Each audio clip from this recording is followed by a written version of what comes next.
All right, everybody, welcome back to part 2 of Amelia Bedelia.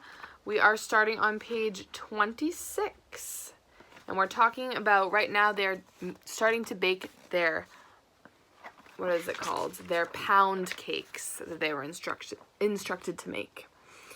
Amelia Bedelia found 12 pans. She mixed up a huge bowl of batter. It was enough for 13 cakes.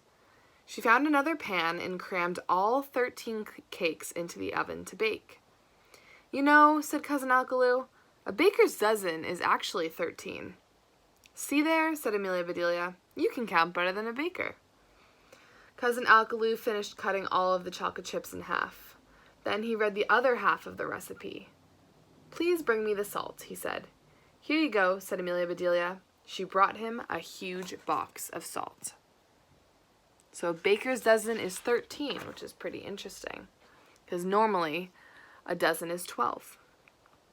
"There's too much," said Cousin Alkaloo. "I just need a pinch." Amelia Bedelia reached out and... "Ouch!" hollered Cousin Alkaloo. "What did you pinch me for?" "For the recipe," said Amelia Bedelia. "I gave you a pinch, just like you asked." So Amelia Bedelia is getting confused again, because he wanted a pinch of salt, not for her to actually pinch him. Cousin Alkaloo rubbed his arm. "I'm so sorry," said Amelia Bedelia. "I didn't mean to hurt you. Now you've got a chip on your shoulder." "No, I don't," said Cousin Alkaloo. "I'd never hold a grudge against you." "Hold still," said Amelia Bedelia. She reached out and plucked a chocolate chip off his shoulder. Then she said, "Open wide." She tossed the chip into his mouth. "Yum," said Cousin Alkaloo. "Thanks." He finished mixing the dough and put a batch of cookies into the second oven to bake. Amelia Bedelia got 3 cakes out of the refrigerator. "What are those?" said Cousin Alkaloo. "Grace calls them cheesecakes," said Amelia Bedelia. "We're supposed to put cherries on top."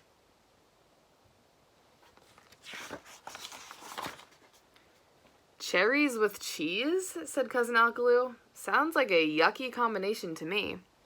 "Me too," said Amelia Bedelia. "I bet if these cakes looked cheesier, they wouldn't need any cherries."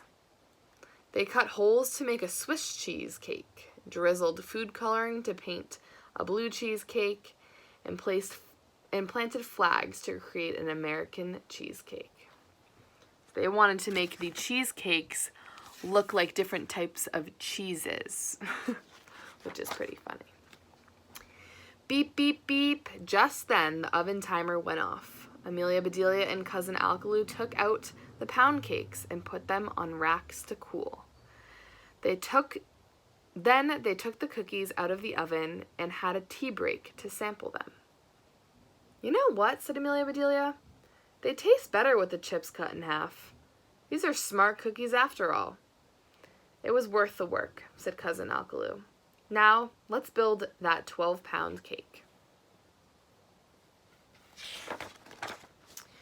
Amelia Bedelia handed him cake after cake. Cousin Alkaloo carefully stacked each one higher and higher and higher. Is it my imagination?" said Amelia Bedelia. "Or are all the cakes starting to lean?" "I can't tell," said Cousin Alkaloo. "Hand me the last cake, please." So remember, they were instructed to bake 12-pound cakes, and they decided that they were going to make one cake that weighed 12 pounds. As soon as he put it on top, it slid off and crashed onto the table. "Uh-oh," said Cousin Alkaloo. "This pound cake got pounded." "No problem," said Amelia Bedelia. "Our baker's dozen gave us a spare cake. Bakers must know that accidents happen." "Lucky for us," said Cousin Alkaloo. So because they made 13 cakes, they had an extra one because they only needed 12. And that's why they make the baker's dozen, just in case that happens. Amelia Bedelia checked the recipes. "Hold on," she said. "This is even luckier. Grace wants us to make a crumb cake.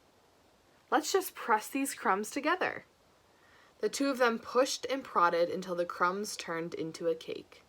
"Presto! Crumb cake," said Amelia Bedelia. "Yes, sirree," said Cousin Alkaloo. That is one crummy cake. So they took the cake that fell and they made a crumb cake out of it. Genius. Ring, ring, ring. Uh-oh, said Amelia Bedelia. Did we leave something in the oven? That's the phone, said Cousin Alkaloo. Hello, said Amelia Bedelia. This is Grace's cookie jar. How may I help you? Hi, it's Grace, said Grace. How are things going?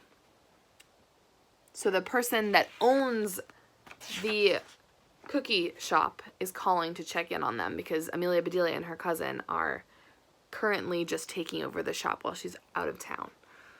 Almost done, said Amelia Bedelia. We've got one last cake to go, but I think I'll make it at home. Good thinking, said Grace. You must be exhausted. I am, said Amelia Bedelia. I'll bring it in tomorrow. I've got an idea, said Grace. I'll be at the big bake-off. Just meet me there, okay? Okay, said Amelia Bedelia. Thank you.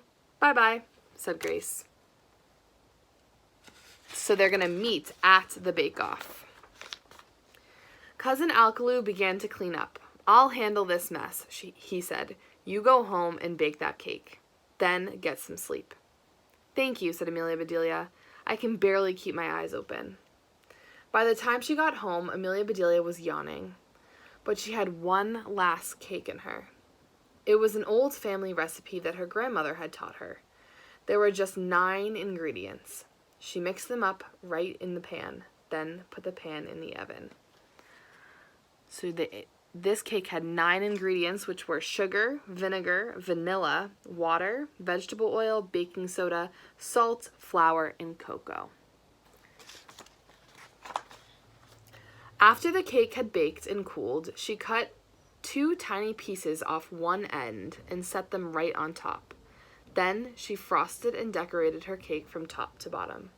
The next day, Amelia Bedelia overslept. She was tired from all that baking. She picked up her cake and dashed to the bake-off. So next time we come back, we're going to see what happens at the bake-off. It's going to be very interesting. But I emailed you guys the questions for today, and I hope you have fun answering them, and I hope you had fun listening to this. So I will see you back here tomorrow for the last part of this book. Bye!